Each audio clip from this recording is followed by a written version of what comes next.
Atenção! Começa agora uma teleaula de História do Ensino Médio. Você vai assistir a teleaula de número 59. Bons estudos!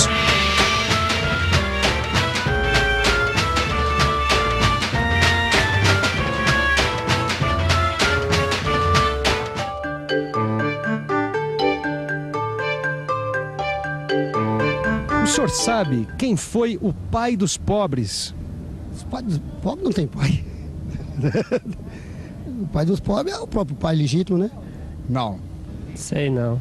Personagem histórico, um presidente do Brasil, recebeu esse apelido, o pai dos pobres. Você não se lembra? Não. Pai dos pobres que eu conheço é só Deus. Não me lembro. Não, só Deus mesmo. Bem, se você está interessado em saber por que Getúlio Vargas foi apelidado de o pai dos pobres, fique ligado nessa teleaula, porque esse é o assunto de hoje. Na teleaula de hoje, nós vamos ver que no governo Getúlio Vargas, a criação dos direitos sociais fez parte de um projeto político de construção nacional que restringia a cidadania política, privando os brasileiros do direito de manifestação, de participação, de voto e de organização partidária. Hoje, nós vamos começar a estudar o período que ficou conhecido como Estado Novo.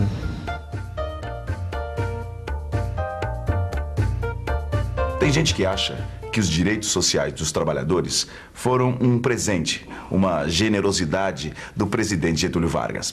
Mas será que foi isso mesmo? Bem, antes de discutir qualquer coisa sobre esse assunto, a gente precisa entender melhor o que foi o Estado Novo. A gente viu na teleaula passada que o Estado Novo começou em novembro de 1937 com um golpe liderado por Getúlio Vargas e com o apoio das Forças Armadas. Depois desse golpe, o Congresso Nacional, as Assembleias Legislativas e as câmaras municipais foram fechadas. Os governadores ou foram substituídos por interventores ou se transformaram em interventores nomeados diretamente por Vargas. Uma nova Constituição foi imposta ao país. Vargas definiu o golpe como a única atitude possível diante da situação em que se encontrava o país. Segundo ele, uma situação de perigo, de desagregação, de afronta à autoridade.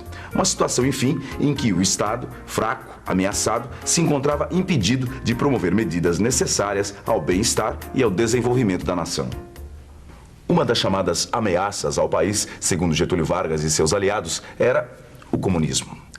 Mas o problema de Getúlio não era lutar apenas contra os comunistas, mas também contra a própria Constituição do país. Getúlio achava que a Constituição de 1934 era liberal demais e que o Congresso não representava a maioria da população. Segundo Getúlio, a democracia não era um bom negócio para o país. Aqui eu tenho um trecho da proclamação ao povo brasileiro feita por Getúlio Vargas e transmitida por rádio no dia do golpe, que deu início ao Estado Novo. Presta atenção na opinião que ele tinha sobre democracia.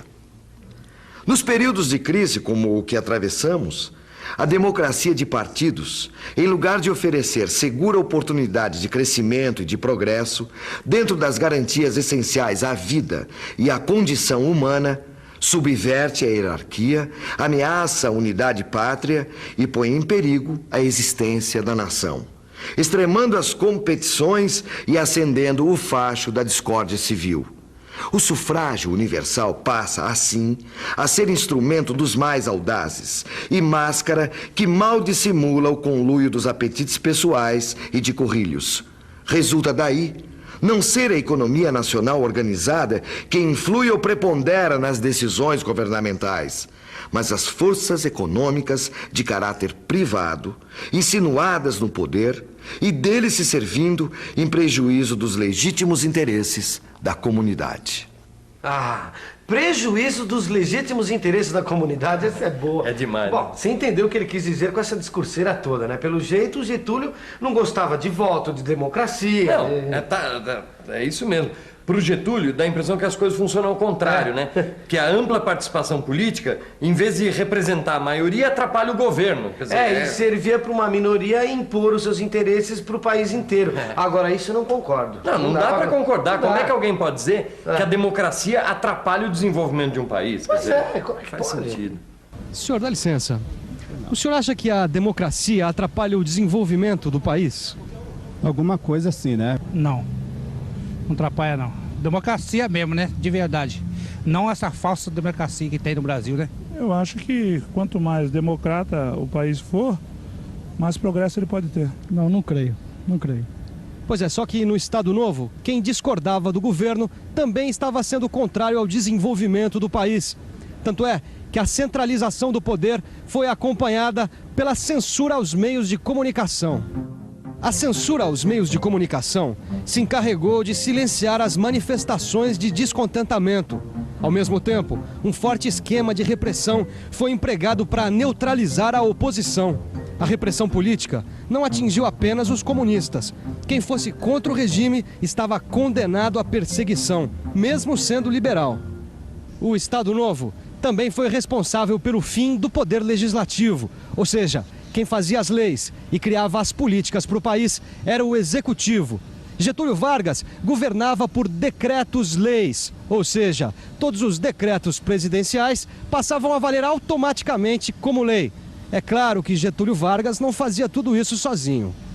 Vargas era assessorado por uma série de conselhos e órgãos técnicos. Todos esses conselhos e órgãos foram criados durante o Estado Novo. Alguns deles foram o Conselho Técnico de Economia e Finanças do Ministério da Fazenda, o Conselho Nacional do Petróleo, o Conselho de Águas e Energia e a Comissão Executiva do Plano Siderúrgico Nacional. E a gente também não deve deixar de colocar que os militares tiveram um papel importantíssimo nisso tudo.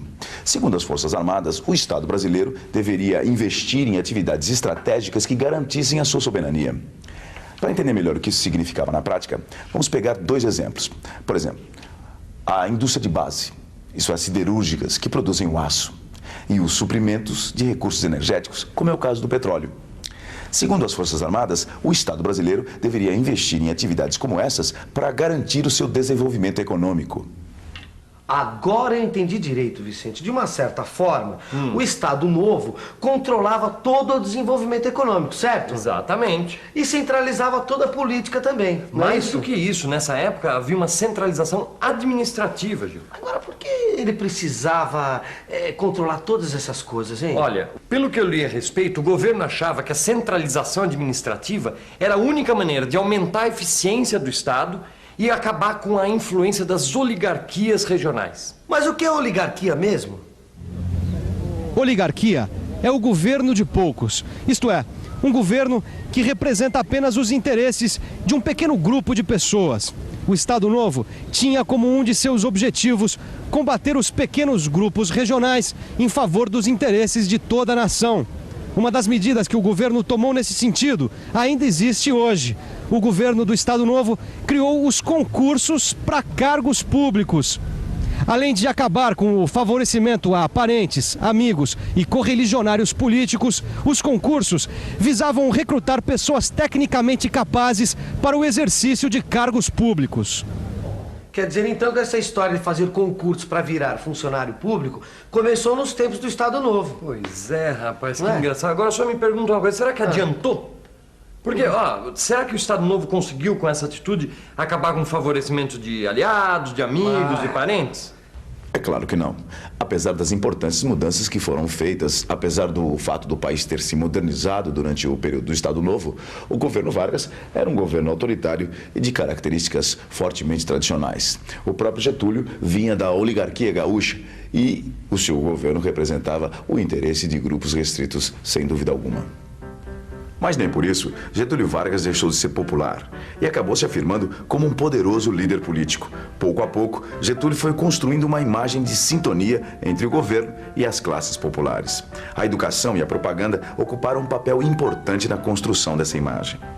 Através da educação, o governo de Getúlio Vargas foi difundindo valores e noções comuns a toda a nação. A propaganda foi outro importante instrumento de construção da nacionalidade. Ela ficou a cargo do poderoso Departamento de Imprensa e Propaganda, o DIP. A presença do DIP era constante em todos os meios de comunicação, no cinema, na literatura, no rádio, na imprensa e até no teatro. A máquina de propaganda do Estado Novo foi, de fato, empregada para impor a figura de Vargas como grande líder, benfeitor e condutor dos destinos da nação. Vargas passou a ser identificado com o próprio Estado. A propaganda também ajudou a criar a imagem de um Getúlio Vargas, pai dos pobres. Mas por trás desse apelido existe uma história que vai muito além da propaganda. A história dos direitos trabalhistas.